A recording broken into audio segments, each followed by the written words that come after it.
Muy bien, la siguiente dice, la posición del paciente para la realización de una colecistectomía laparoscópica, según la posición francesa, es Trendelenburg con miembros inferiores juntos, anti-Trendelenburg con miembros inferiores separados, Fowler, litotomía o Trendelenburg con miembros inferiores separados. ¿Cuál será? ¿Se acuerdan? ¿Habrán entrado alguna vez a hacer una colecistectomía? Hay dos posiciones, con las piernas juntas y con las piernas separadas. Las piernas juntas la usan la técnica americana, ¿no es cierto? Y con las piernas abiertas se usa en la posición europea o francesa, ¿ok? Les preguntan la posición francesa. Normalmente es con miembros inferiores separados y en posición anti-Trendelenburg, ¿no es cierto? No es Fowler, ojo, es anti-Trendelenburg, la B. Esta es la posición francesa o europea, ¿no? Las piernas separadas, el paciente a 90 grados el brazo izquierdo y obviamente cuando se empieza la operación se va a subir el tronco y la cabeza y las piernas se bajan, ¿no? Para poder visualizar adecuadamente la parte superior del abdomen. Muy bien. La siguiente pregunta dice, en el cuidado perioperatorio del paciente ingresado para una intervención quirúrgica abdominal, ¿cuál de estas afirmaciones es correcta? Es más importante la edad cronológica que la biológica a la hora de valorar los riesgos. El paciente debe permanecer en ayuno estricto desde la noche anterior, incluyendo la ingesta de su medicación antihipertensiva. El consentimiento informado puede ser firmado incluso tras la administración de cualquier medicación preoperatoria. La diabetes mellitus deja de ser un factor de riesgo si el paciente se administra su dosis habitual de insulina el día de la intervención quirúrgica. El uso de productos naturistas puede interaccionar o puede interactuar con la anestesia. ¿Cuál será la respuesta ahí? A ver, ¿es más importante la edad cronológica que la biológica a la hora de valorar los riesgos, sí o no? La edad biológica es la importante, ¿no? Cuán maduro está el pulmón en un niño, por ejemplo, o en un neonato, ¿no? Por ejemplo. El paciente debe permanecer en ayuno estricto desde la noche anterior, ¿cierto? ¿No? Incluyendo la ingesta de su medicación antihipertensiva, ¿no? Eso es falso, ¿no? La medicación antihipertensiva tiene que tomarse el mismo día de la cirugía, ojo, ¿ya? El mismo día de la cirugía. El consentimiento informado puede ser firmado incluso tras la administración de cualquier medicación preoperatoria, ¿cierto o falso? Falso. El consentimiento informado tiene que ser firmado por el paciente o en el caso de que sea un niño por el familiar, ¿no? Adulto de este, en pleno uso de sus facultades mentales, sin intervención de ningún tipo, sin ninguna posibilidad de coacción o manipulación, en forma totalmente autónoma. Si ustedes le dan una medicación encima preoperatoria, normalmente sedantes o hipnóticos, los que se usan, no pueden hacerle firmar el consentimiento informado, ¿no? Tiene que ser previo al inicio de toda la cirugía, de todo el acto quirúrgico. Ojo, ¿ya?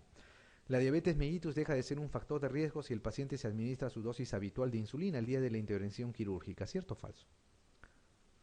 Falso, pues no, por el hecho que se ponga la insulina no va a dejar de ser factor de riesgo, ¿no? Va a seguir siendo un factor de riesgo de todas maneras. El uso de productos naturistas puede interactuar con la anestesia, eso es cierto, ¿ok? Eso es cierto, siempre, ¿no? En general los pacientes pueden preguntar, ¿tomo mi medicamento para la presión? Sí, ya, muy bien. Si tomo mi medicamento para la presión, ¿puedo tomar mi pastilla? Esas pastillas que venden, ¿no? Naturales, etcétera. Ahí eso deben dejar de tomar días antes de la operación, porque puede haber interacción con los anestésicos especialmente. Muy bien. En el momento de la cirugía también se tiene que elegir las suturas que se van a usar, ¿no? Las suturas que se van a usar para afrontar los tejidos se pueden dividir de acuerdo a cómo están hechas, de acuerdo a si van a absorberse o no y de acuerdo a cómo es su composición. Se pueden dividir en sintéticas o en naturales, ¿no? No necesita mayor explicación esto. En absorbibles o no absorbibles, eso tampoco necesita mayor explicación. Multifilamento o monofilamento es la otra división. Multifilamento es cuando está hecho de varias hebras, como acá, ¿no? Como la A o la B. Y monofilamento es cuando está hecho de una sola hebra, ¿no? Como en el gráfico C. Estas suturas, de acuerdo al material que se usa, si en caso va a absorberse, tienen un tiempo de absorción y un tiempo de rotura. ¿Ok? Los que más se usan, las suturas que más se usan, son el poliglactín, que es el llamado Vicryl, el catgut y el catgut crómico, ¿no? Son los que más se usan. El poliglactín o el llamado Vicryl, el tiempo de absorción en promedio es 70-90 días o 3 meses. Pero ojo, se rompe al mes, ¿no? De haber puesto la sutura.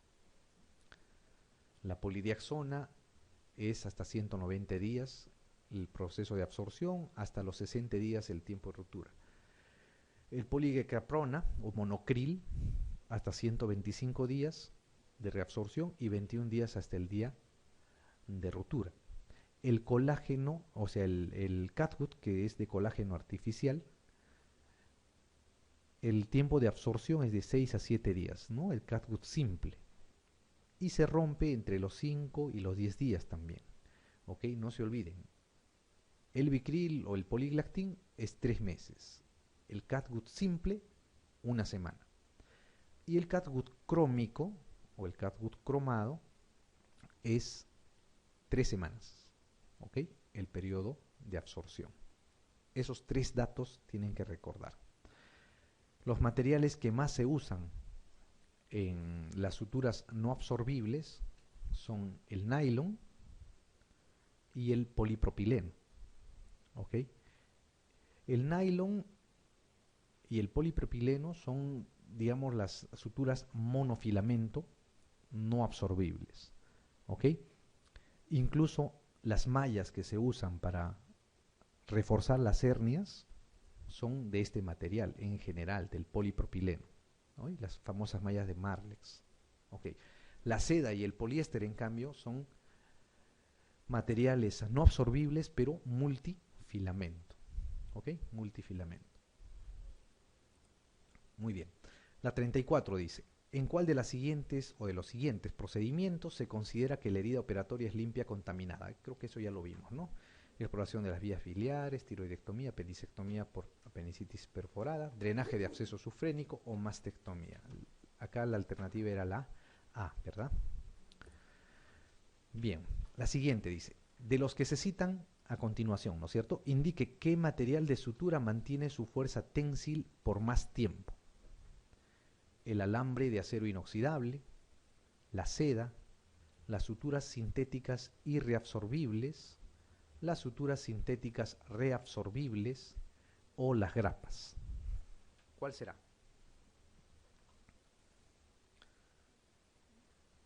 Los que tienen o los que van a mantener la fuerza ténsil por más tiempo son las suturas sintéticas y reabsorbibles. Las que van a tener la fuerza ténsil por menos tiempo son las suturas metálicas, el alambre o las grapas. ¿Ok? Esos no tienen en realidad fuerza ténsil, afrontan el tejido y nada más. Las suturas sintéticas reabsorbibles tienen una fuerza ténsil, pero más prolongados son las irreabsorbibles, ¿no? El nylon, el polipropileno, la seda. Muy bien, ¿qué más? Vamos a ver los tipos de sutura. Los tipos de sutura que más se usan son la sutura simple, ¿no? La sutura simple, todos lo han hecho alguna vez, incluso desde estudiantes, ¿no? El punto simple. Después, el otro punto que es conocido y que deben de saber ustedes es el punto de colchonero o el punto PAG, que es este, ¿no? Entran cerca a la herida, salen cerca al borde de la herida, vuelven a entrar lejos por el mismo lado y salen por el lado contralateral lejos del borde de la herida. Anudan y cuando anudan los bordes van a ser afrontados y van a ser vertidos, ¿no? Se van a ir hacia arriba, ¿ok? El punto de PAG o el punto de colchonero se usa en zonas donde hay gran fuerza ténsil, abdomen, tórax, manos o pies. ¿Ok?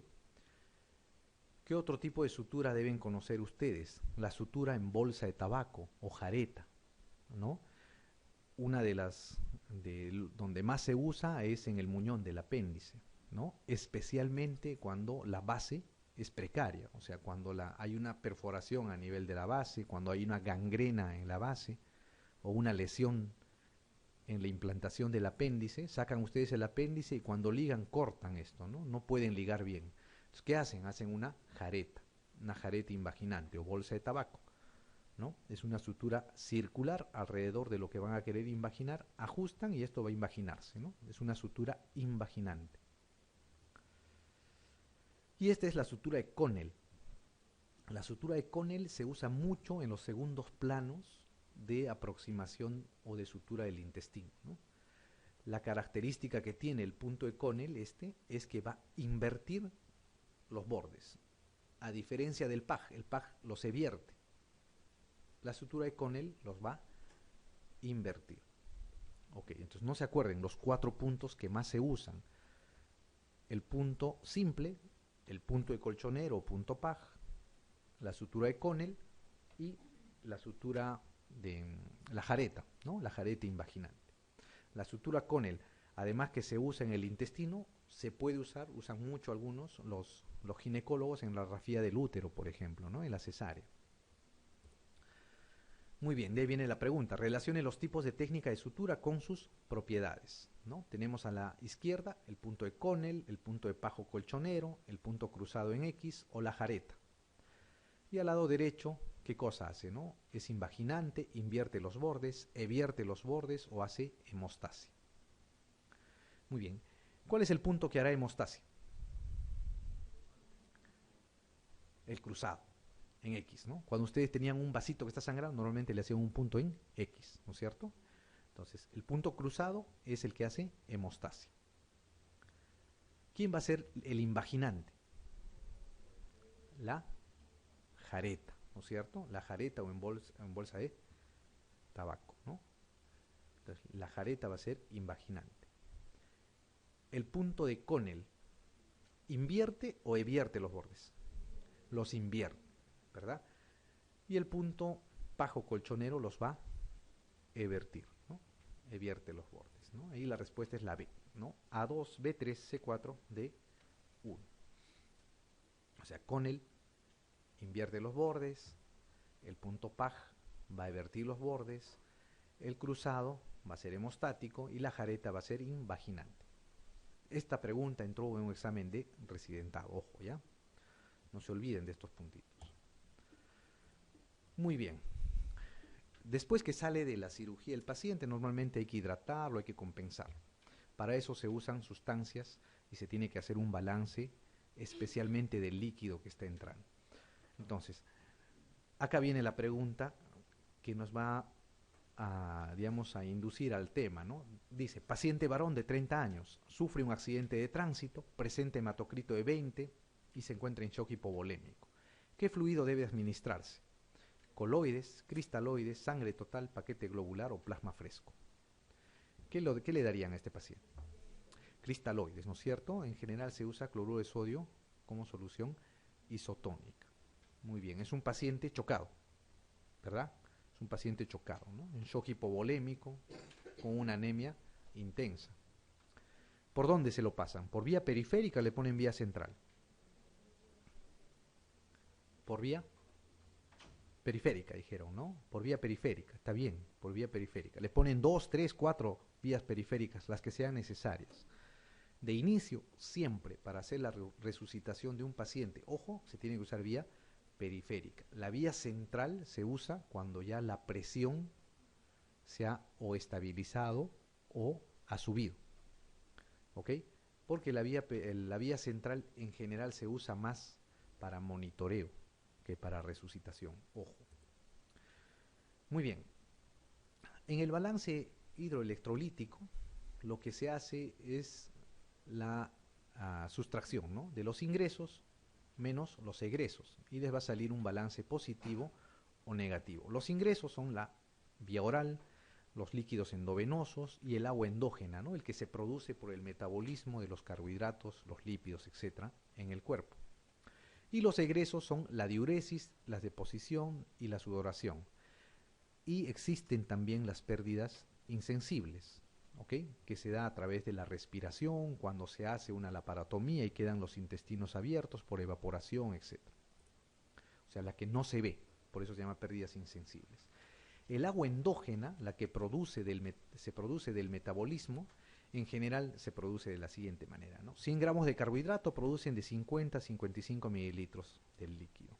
100 gramos de grasa, o sea, el metabolismo de 100 gramos de grasa produce de 100 a 105 mililitros de líquido.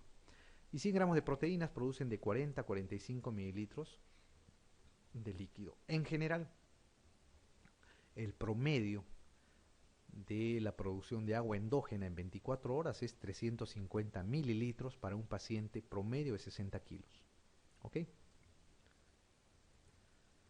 Las pérdidas insensibles en general se van a calcular mediante la siguiente fórmula. 0.5 por peso por la cantidad de horas en el que estamos haciendo el balance. Por ejemplo, tenemos un paciente de 75 kilos en un balance de 12 horas, ¿no?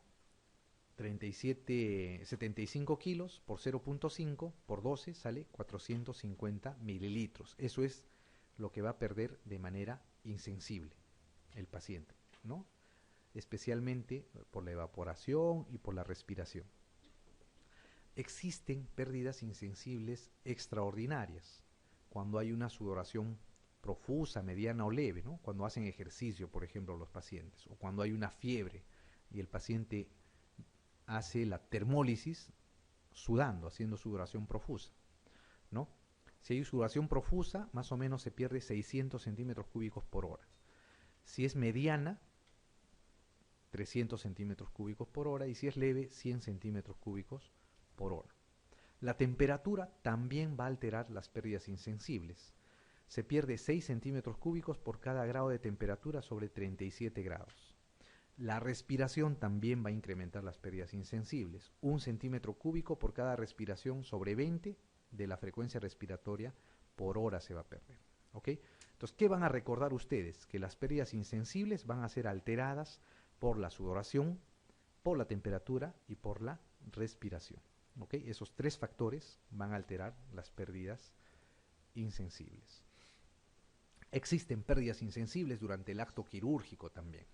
En operaciones menores se consideran de 400 a 600 mililitros por hora.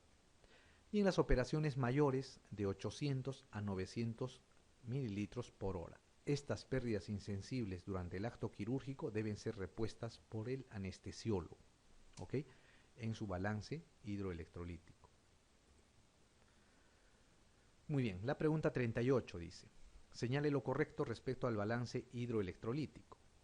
La pérdida por piel y vías aéreas es la más importante. El intestino regula el balance hidroelectrolítico. El riñón elimina orina de acuerdo con el balance hidroelectrolítico. Todas las afirmaciones son correctas o ninguna de las anteriores. ¿Cuál será lo correcto? El riñón, ¿no es cierto? La pérdida por piel y vías aéreas es la más importante, mentira, ¿no? Es lo menos importante. El intestino regula el balance hidroelectrolítico, no, eso es falso, pues, ¿no? El va a regular el balance hidroelectrolítico, de acuerdo si es positivo o negativo, aumentando o disminuyendo el flujo urinario, es el riñón. Muy bien. La 39 dice, se aproxima el cambio de turno en la unidad de cirugía y comienza a realizar el balance hídrico. Uno de los pacientes a su cargo está con perfusión de suero glucosado al 5% a un ritmo de 25 gotas por minuto. ¿Qué cantidad de solución intravenosa añadiría al apartado de ingresos durante su turno de 7 horas? O sea, les están preguntando, a 25 gotas por minuto, en 7 horas, ¿cuánto de líquido le han pasado al paciente? ¿Cómo lo sacan?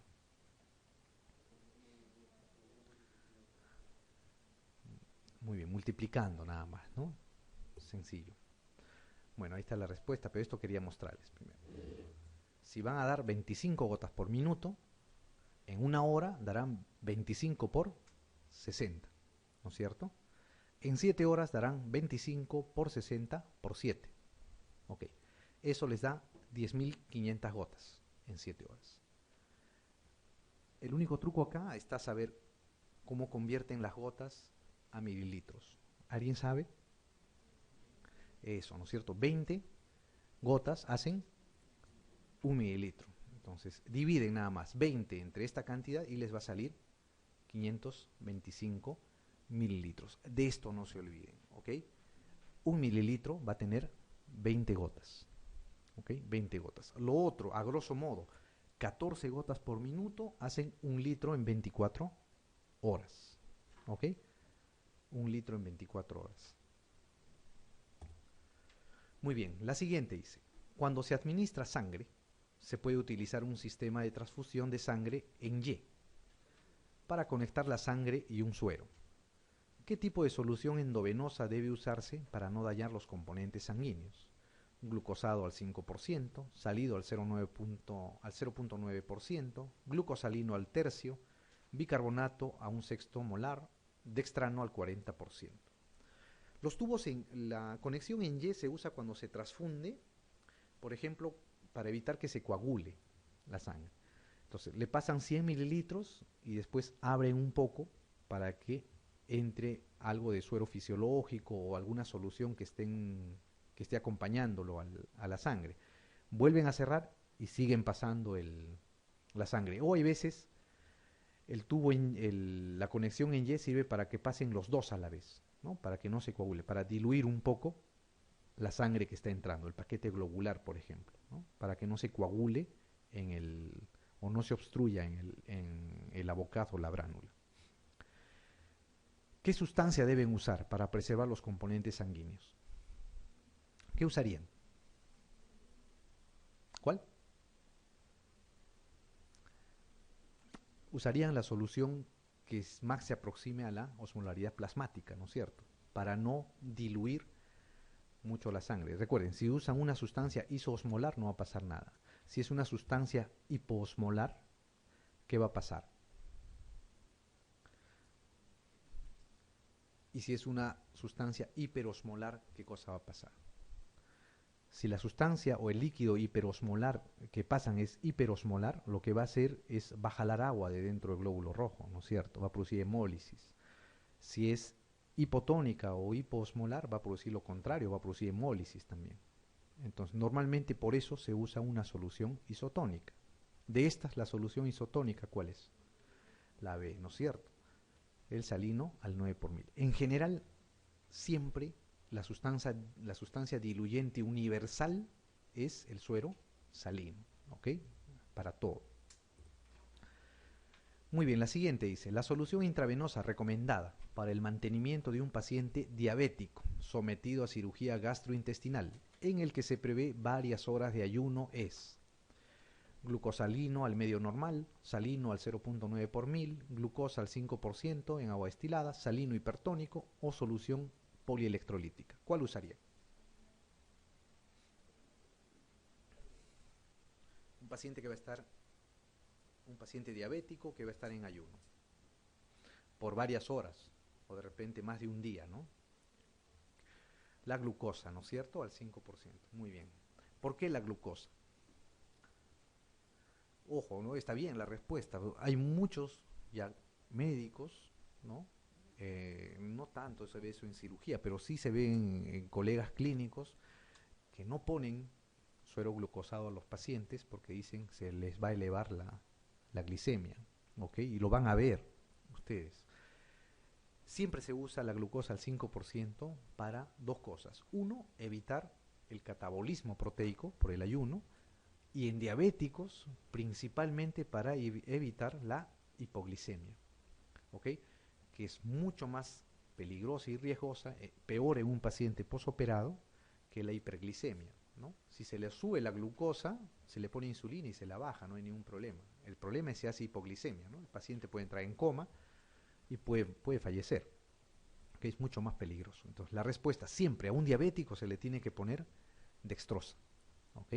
Siempre la solución de mantenimiento es la dextrosa. que puede ser al 5%, en algunos casos incluso pueden poner al 10%, muchos agregan un poco de insulina para hacer un movimiento de glucosa dentro del cuerpo, pero la que se usa más es la dextrosa al 5%. Muy bien. La siguiente dice, antes de iniciar la vía oral a un paciente que se recupera de una intervención quirúrgica, valora los ruidos intestinales. Estos se escuchan, o sea, los ruidos hidroaéreos, ¿no? Estos se escuchan cada 5 a 15 segundos a un ritmo irregular. Este dato se registra en la historia como anormales, normales, hipoactivos, hiperactivos o hiperkinéticos.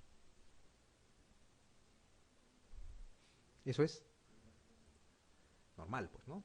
Eso es normal, ¿no? Los ruidos hidroaéreos en general son irregulares, ¿ok? Irregulares, muy variables, cada 5 a 15 segundos, ¿no? Muy bien. La siguiente dice, el promedio de permanencia de los cristaloides en el intravascular durante la resucitación en pacientes con grandes pérdidas sanguíneas. Por ejemplo, el paciente chocado de la pregunta anterior que les llegaba con 20 hematocrito, le ponen cloruro de sodio, ¿no es cierto? ¿Cuánto tiempo permanece ese cloruro de sodio dentro del intravascular? 6 horas, 20 a 30 minutos, 12 horas, 1 hora o ninguna de las anteriores. Es poco el tiempo, ¿ah? ¿Cuánto es? Si es poco, ¿cuánto será? Es poquísimo, 20 a 30 minutos nomás. Por eso es que en la resucitación normalmente son agresivos con los cristaloides, o sea, le ponen cloruro de sodio 2, 3, 4 frascos, elevan un poco la presión y de mantenimiento tienen que poner coloides, ¿no? Aimacel, poligelina, para mantener la presión más o menos estable. Y después transfundir sangre, pues, ¿no? Muy bien, no se olviden de eso, ¿no? 20 a 30 minutos está en el intravascular, después ya empieza a difundirse al intersticio o si no lo empieza a eliminar el riñón. Muy bien, la 44 dice, respecto a la preparación del paciente quirúrgico es correcto. El rasurado de la zona operatoria se asocia a mayores tasas de infección de sitio operatorio. Los enemas evacuantes son obligatorios para todo tipo de cirugía. El ayuno mínimo es de 3 horas. La sonda nasogástrica se emplea solo en caso de cirugía abdominal. La sonda Foley se indica en toda cirugía mayor a 1 hora. ¿Cuál será el correcto?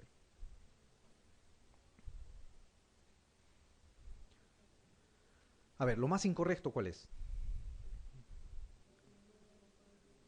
Ya, muy bien. El enema evacuante son obligatorios para todo tipo de cirugía. Falso, ¿no es cierto? Si les van a operar de las amígdalas, ¿no? No les van a poner enema, pues no tiene sentido. El ayuno mínimo es de 3 horas.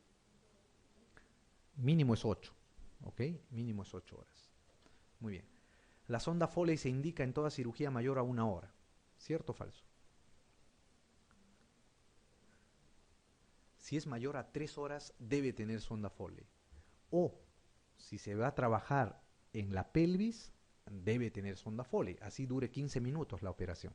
¿Ok? Entonces, para poner sondas vesicales depende de 2 cosas. La zona de trabajo, si es pelvis, debe estar con sonda Foley.